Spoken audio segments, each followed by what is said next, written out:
Anna was a schoolteacher in District 12, one of the richest education zones in New Earth City. The school building was clean, the windows shone, and the students wore smart uniforms. But behind the shiny walls, something felt cold and unfair. Anna had worked here for 6 years. She loved teaching. Her classroom was full of posters, models, and a small garden of plants. But not all students were the same. Children from rich families got better treatment. They brought expensive gadgets, always had clean clothes, and their parents donated money to the school. One boy was different. His name was Rafi. He was quiet, smart, and polite. But he came from the outer zone, a place where poor families lived in tiny homes and had no clean water. He wore an old uniform and his shoes were torn. Some students laughed at him, but Anna never allowed bullying. She knew Rafi was special. He listened carefully. He read faster than others. And he always helped clean the classroom after lessons. One day, during the lunch break, a tablet from the tech lab went missing. The principal, Mrs. Mella, made an announcement. A school device has been stolen. All students must return to their rooms. An hour later, security guards came to Anna's class. They told Rafi to stand up and follow them. Why him? Anna asked. We tracked the tablet's location. It's in his bag, one guard said. Everyone stared. Rafi looked shocked. I didn't take anything, miss. Anna walked with them to the office. She checked the bag herself, and there it was. A school tablet. Rafi had tears in his eyes. I don't know how it got there. Anna looked at the guard. He didn't do this. Someone put it in his bag. Principal. Mella folded her arms. He's from the outer zone. You know how they are.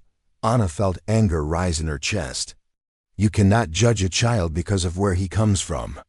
This is school property, Mella said coldly. We have rules. Anna stepped forward. Then your rules are broken, because this is not justice, Mella frowned. If you don't follow the school's discipline system, you have no place here. I won't let an innocent boy be blamed. Anna said. That afternoon, Anna was called to the boardroom. 5 high-level officials sat across the long table. Mella was there too. We've reviewed your actions, one official said. You argued with school security. You interfered with an investigation. You broke Code 17.4, opposing administration in public. Anna tried to explain. I stood up for the truth. Rafi didn't take the tablet. He's being framed. You cannot protect one student by breaking rules, Mella replied. So I should stay silent while a poor child is thrown away. The room was quiet. Then came the final words. You're fired, Miss Anna. Effective immediately. Her heart sank. She walked out of the building, holding her teaching badge and a small box of her things. The sun was setting behind the tall buildings. Rafi was nowhere to be seen. Tears filled her eyes. She had lost her job. But worse, she had lost the chance to protect a child who needed her. The next few days were hard. Anna stayed in her small apartment. She looked at her classroom photos. She missed the kids. She missed teaching. Her account balance was low. She had no job offers. When people found out why she was fired, they avoided her. Some parents even called her a troublemaker. But Anna didn't regret her choice. She had done the right thing. One evening, her communication pad blinked. A message appeared from Tomas. Subject: Teaching position available location. Zone 9 Learning Center note. We don't look at records. We look at hearts. Interested? Anna had never heard of Zone 9. It was an old district, closed for years. Now someone was restarting the school there. She pressed reply. The next morning, she packed her bag and took the old transport bus to the outer edge of New Earth City. As she stepped off, she saw broken roads, empty buildings, and silence. But in the middle of the ruins stood a school. It looked small and simple.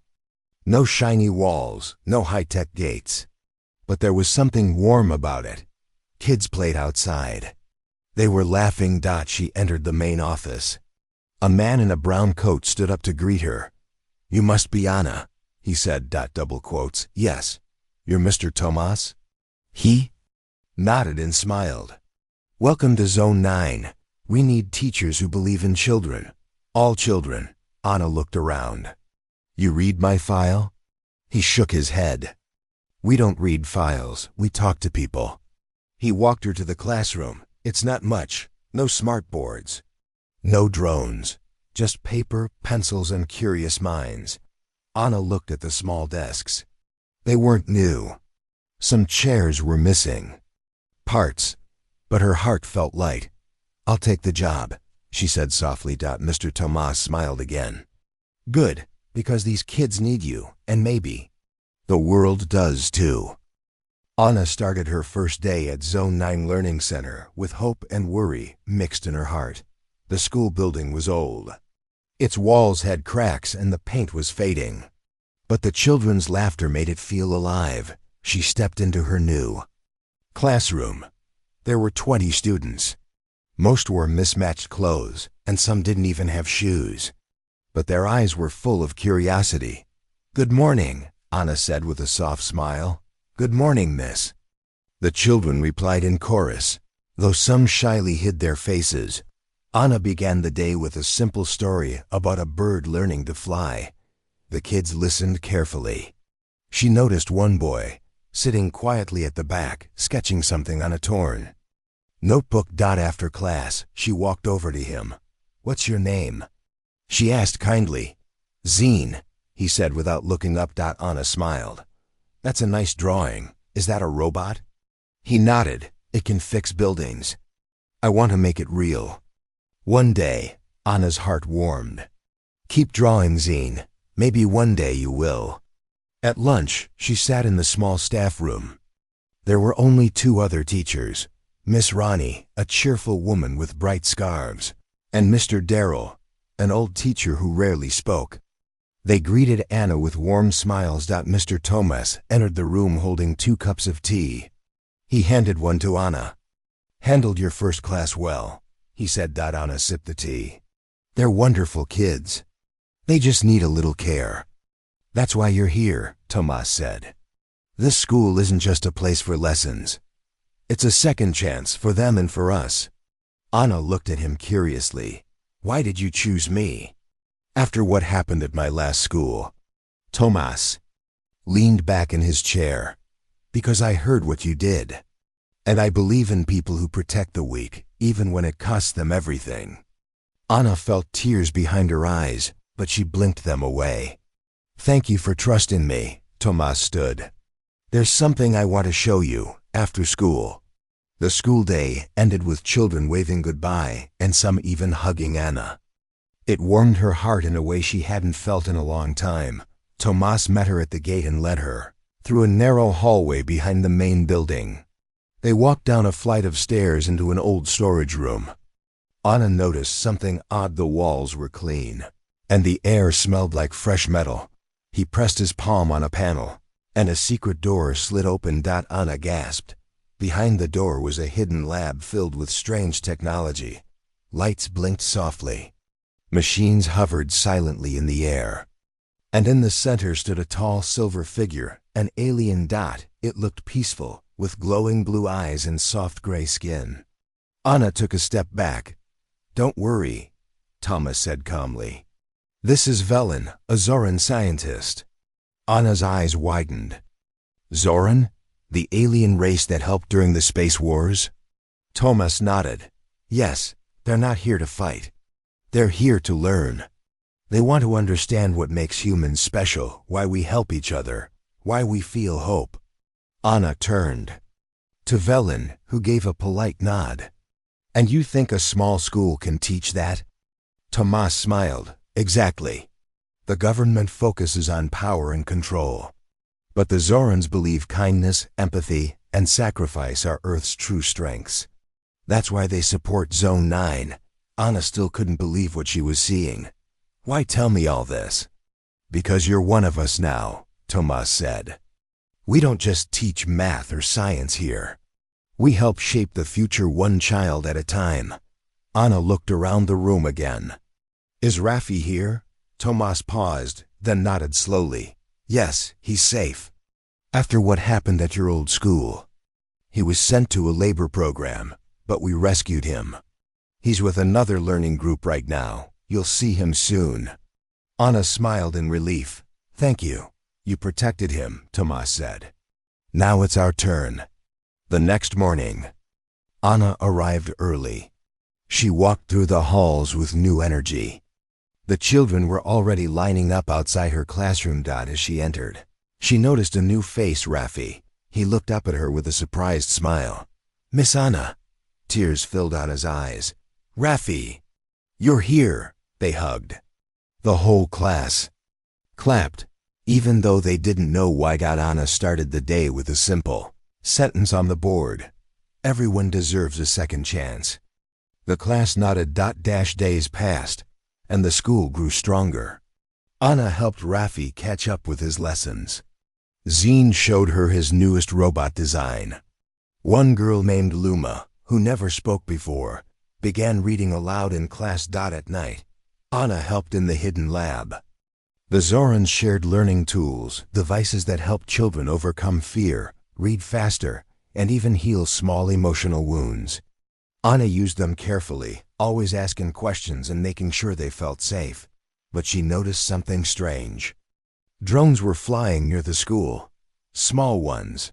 Silent ones. One evening, Anna asked Tomas about it. He looked out the window. Someone is watching us. The government doesn't like what we're doing. Why not? Anna asked. We're helping children. Because they want control, Tomas said. And we're showing another way. Anna felt a chill. What happens if they shut us down? Tomas looked at her. Then we protect what matters. Just like you did before. Anna nodded. She wasn't afraid anymore.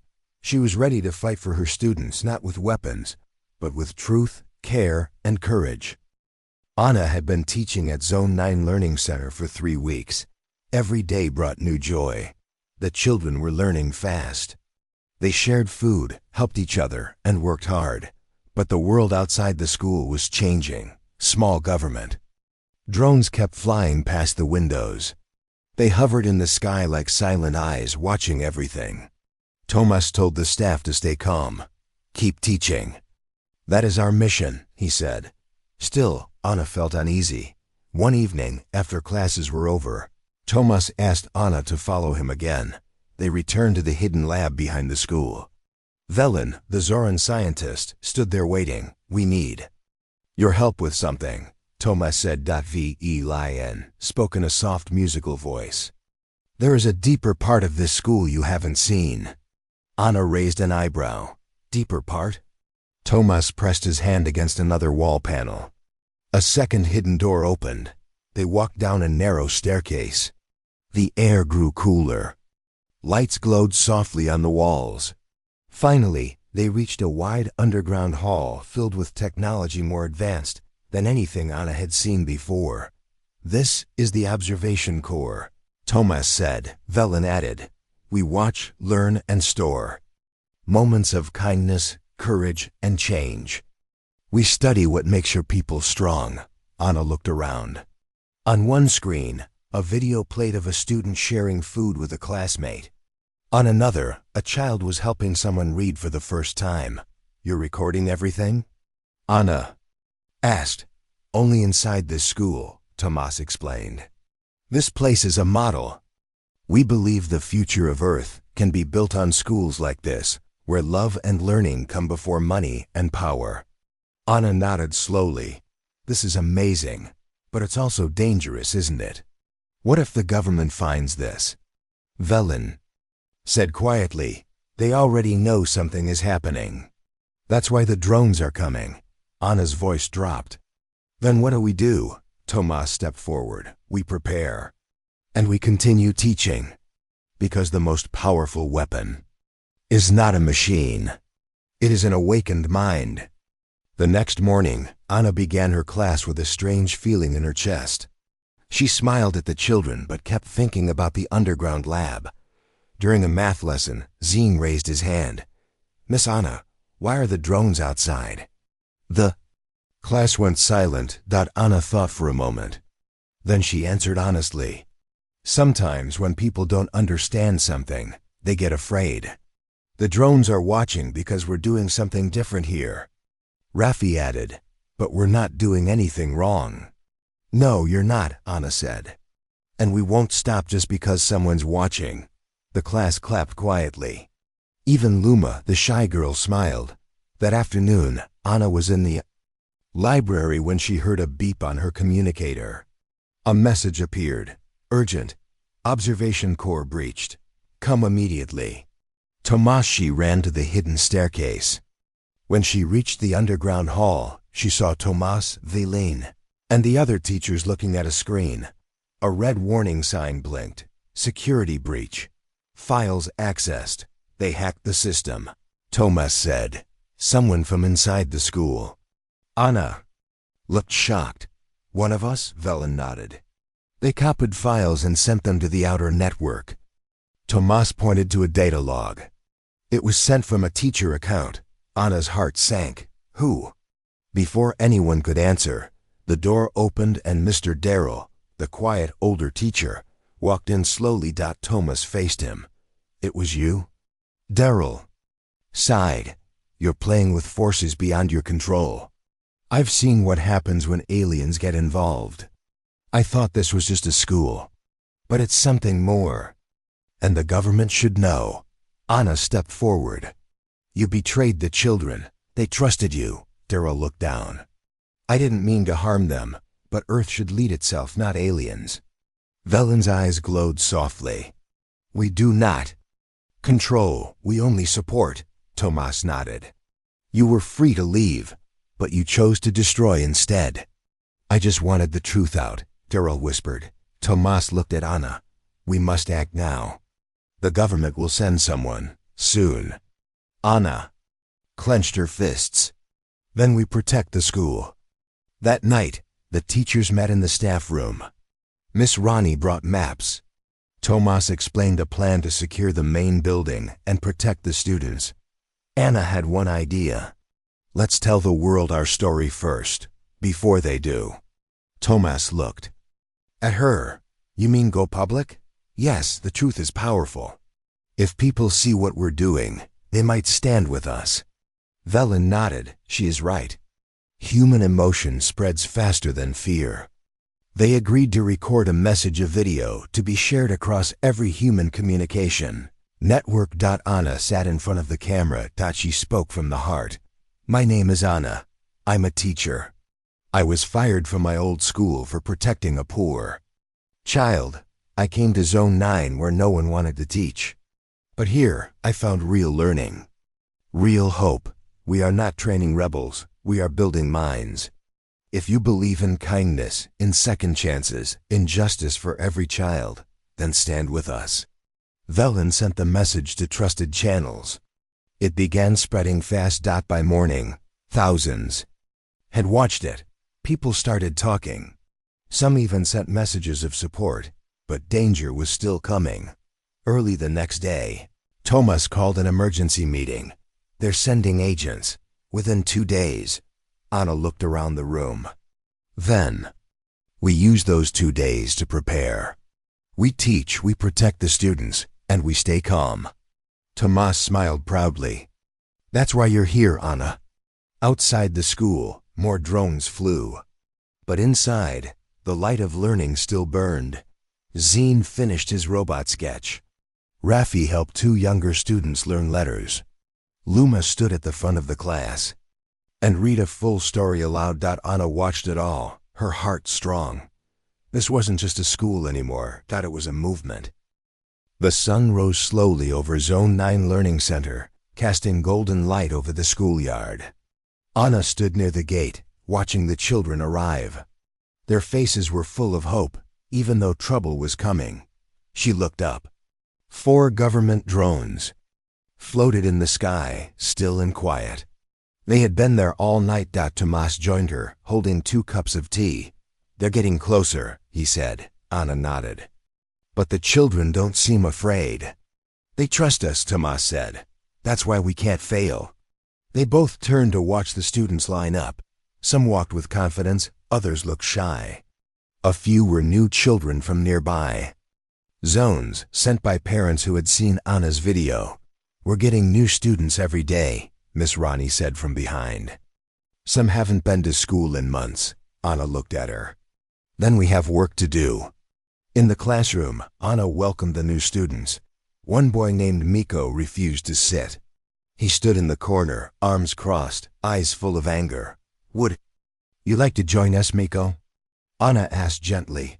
He didn't answer. Zine offered him a chair. Miko pushed it away. Anna walked over slowly and crouched beside him. You don't have to talk right now. But I'm glad you're here. He didn't respond, but he didn't walk out either. At break time, Raffi tried to speak to him. Want to see my drawing? Miko ignored him. Anna watched quietly. She had seen this before, children who had been hurt by the world and stopped. Trusting others, she didn't rush. She just made space. Later that day, Anna took the class to the small garden behind the school. The children helped water the plants and pull weeds. Luma found a baby bird that had fallen from a tree. She gently placed it back in a small nest, while the others clapped. Even Miko came out and stood by himself near the edge of the garden. He didn't help, but he watched everything carefully. Anna smiled. It was a start. After school, Anna visited the hidden lab where Velen was adjusting the small round device. What is that? She asked. It's an emotion reader, Velen said. It helps understand what a child feels when they can't express it. Anna leaned in. That could help with Miko. Velen handed it to her. Use it gently. Let the child feel safe. First, the next day, Anna placed the device on her desk. It looked like a toy ball. She didn't say anything about it. During reading time, she saw Meko glance at it. Later, he slowly walked up and touched it. The device glowed blue. Velen had told her, blue equals calm, yellow equals curious, red equals hurt or angry, green equals hopeful.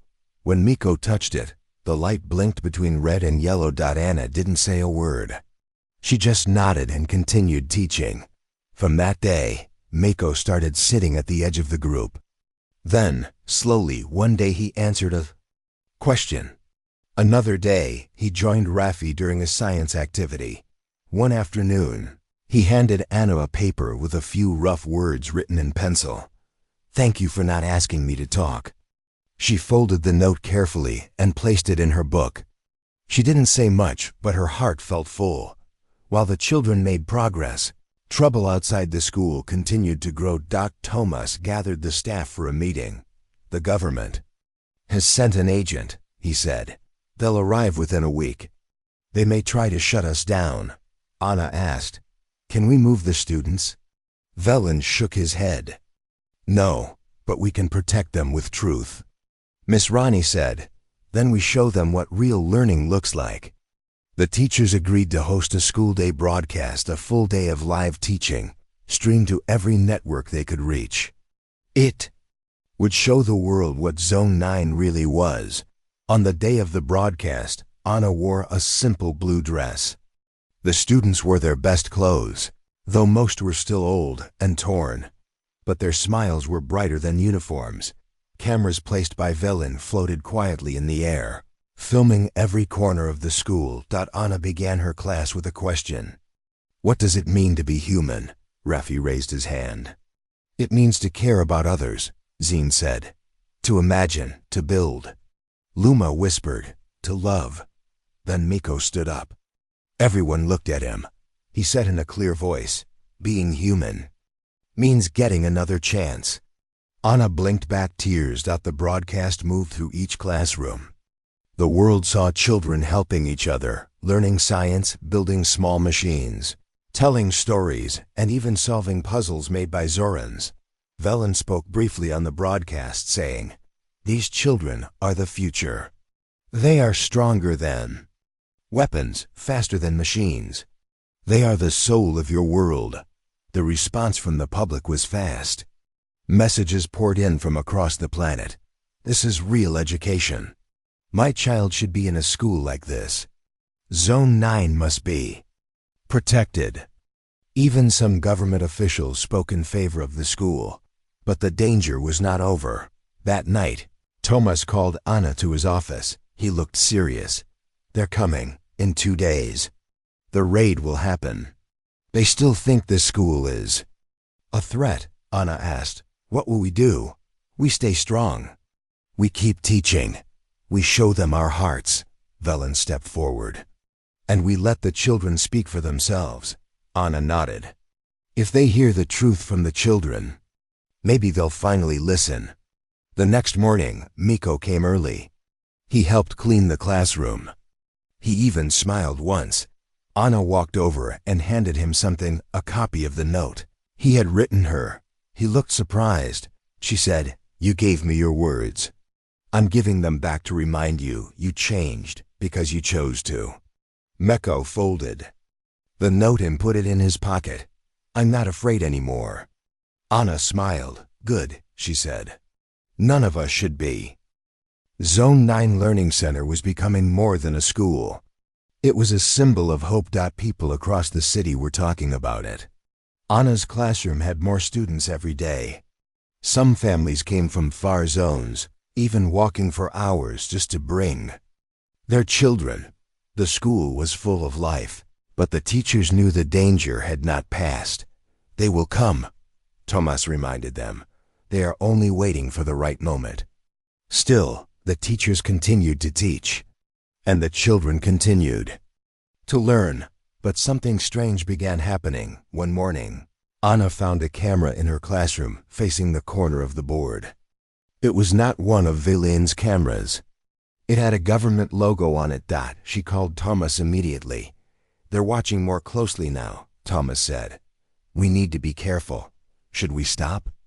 Anna asked. Thomas looked out the window at the playing children. "No, if we stop now, they win."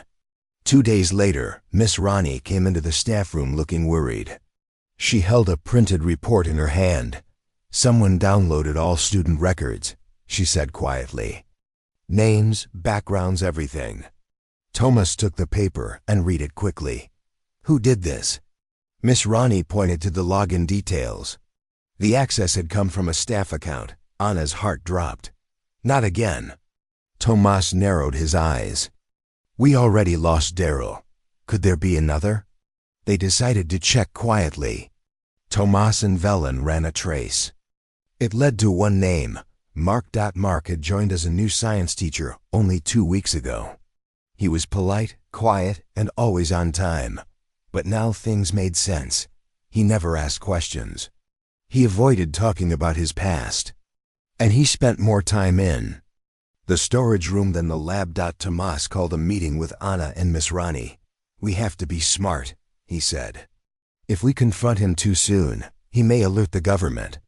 Anna suggested a different plan. "Let me talk to him. Maybe I can change his mind." That evening, Anna found Mark sitting alone in the garden, typing something on his device. She sat beside him. "It's peaceful here, isn't it?" she said. Mark nodded without looking at her. "Do you like teaching here?" she asked. He paused. "It's single quotes s. different." Anna looked at him. "You know, I've seen many schools. Some are clean, full of tools, but no heart. This place, it has heart." Mark didn't answer. Anna continued. "You don't have to be part of their plan. These children, they trust us." Mark looked up, his face unreadable. "You really believe that aliens will save us?" "They're not saving us," Anna said. "They're learning from us, just like we're learning from them." Mark stood up slowly. "The government will come. You can't stop them. We're not trying to fight," Anna said softly. "We're just protecting something good." Mark turned away. Good doesn't last in this world. And then he walked off, leaving Anna with a heavy heart. She returned to Thomas. "I tried," she said. Thomas nodded. "He's already made his choice." The next morning, the alarm went off. Velen appeared on the hallway screen. "Emergency. Unauthorized transmission sent from the main lab. Anna and Tomas ran to the lab. The transmission had already ended. The data showed Mark's ID used a high-level connection to send files to a central government office. He's called them. Tomas said. Anna felt her hands shake. Then the raid is coming. Velen confirmed. The response team will be here within 24 hours. Tomas gathered the teachers. They may come with soldiers, maybe even with force. Then what do we do?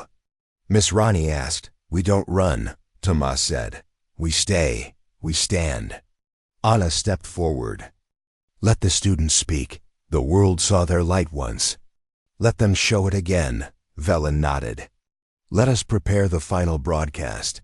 That night, the children helped clean the classrooms. Zine set up the old projector. Rafi worked with Velen to check the camera feed. Miko, now fully part of the group, helped Luma practice her speech. Anna walked into her class and saw something written on the board. We are not broken. We are becoming, she smiled. The students had written it themselves. She whispered, yes. You are. The morning of the raid arrived. A message came through the school's outer gate screen. This area is under investigation. Prepare for entry. Anna stood at the front of the building with Tomas, Miss Rani, and Velin. For government. Vans arrived.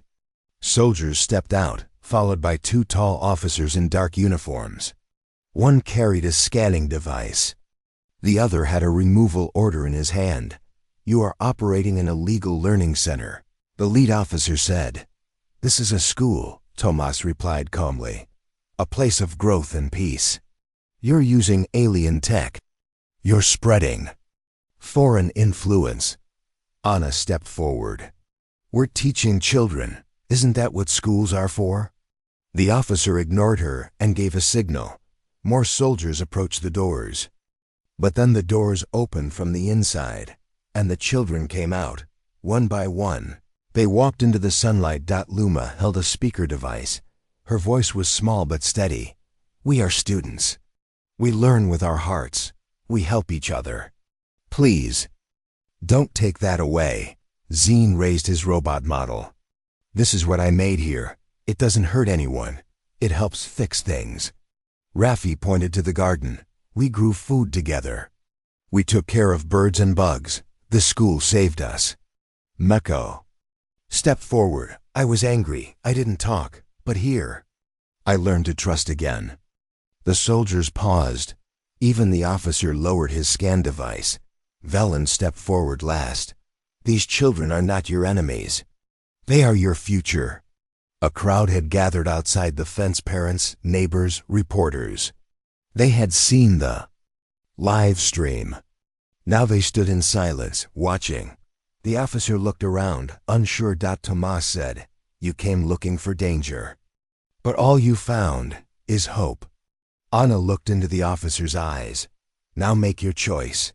Help us, or destroy something beautiful. The officer stood still for a moment. Then he gave a signal. The soldiers stepped back. No action today. The officer said, We will report what we saw, nothing more. He turned and walked away. The crowd began to clap.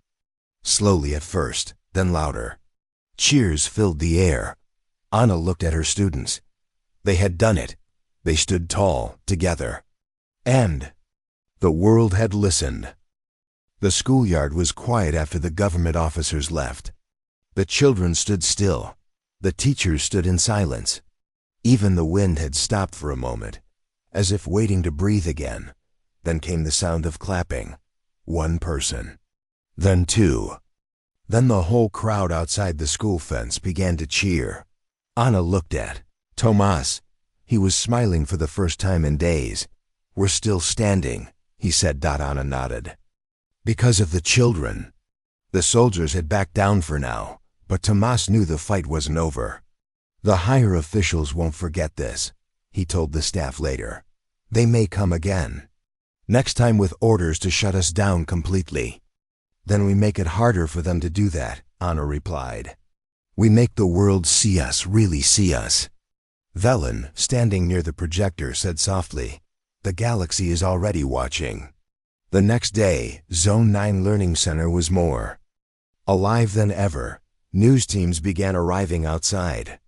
Some reporters were kind, others looked for problems. But when they saw the students, their tone changed. A reporter asked Mako, "What do you learn here that's so special?" Mako answered, proudly, "We learn how to feel, how to care. That's more than numbers and rules." Anna was watching nearby. She smiled, proud of how far he had come. Zine was showing his small robot to a group of curious visitors. "It can clean trash from streets. I designed it here." Luma was drawing a mural on the classroom wall. It showed children standing hand in hand, with both humans and aliens under the same sky. Raffi helped organize a welcome sign for the reporters. It read, "This is not just a school, this is a future." At noon, Tomas called a full school meeting. They gathered in the big hall, including teachers, students, and even some parents from the neighborhood who had come to support. "We made it through the first storm," Tomas said. "But another will come. So what do we do?" "We teach," said Miss Rani. "We stay," said Anna. "We show them who we are," said Zine. Velen stepped forward.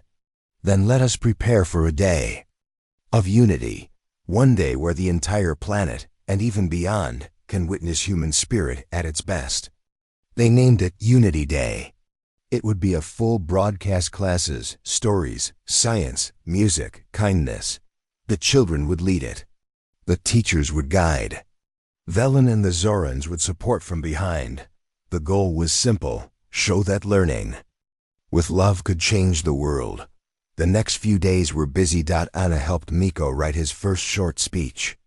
He practiced it with Raffi and Luma. Zine designed welcome robots with waving hands. "They don't do much, but they make people smile," he said. Luma prepared to sing a song she wrote herself. It was called "We Are Still Here." Even parents joined. One father helped paint the walls. A mother cooked food for everyone. The school was no longer alone. Thomas watched it all and whispered to Anna, "This is what leadership looks like. It's not about control, it's about care." Anna replied, "They tried to shut us down, but now more people want to join." Velen agreed. "The more you are seen, the harder it becomes to erase you." Unity Day arrived. Early morning, lights were hung. Simple flags waved in the wind.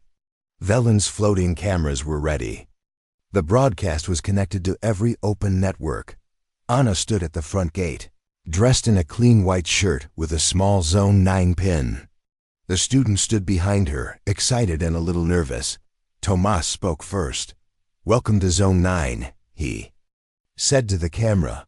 "This is where belief grows, where learning is more than just books. Today, we show you our heart."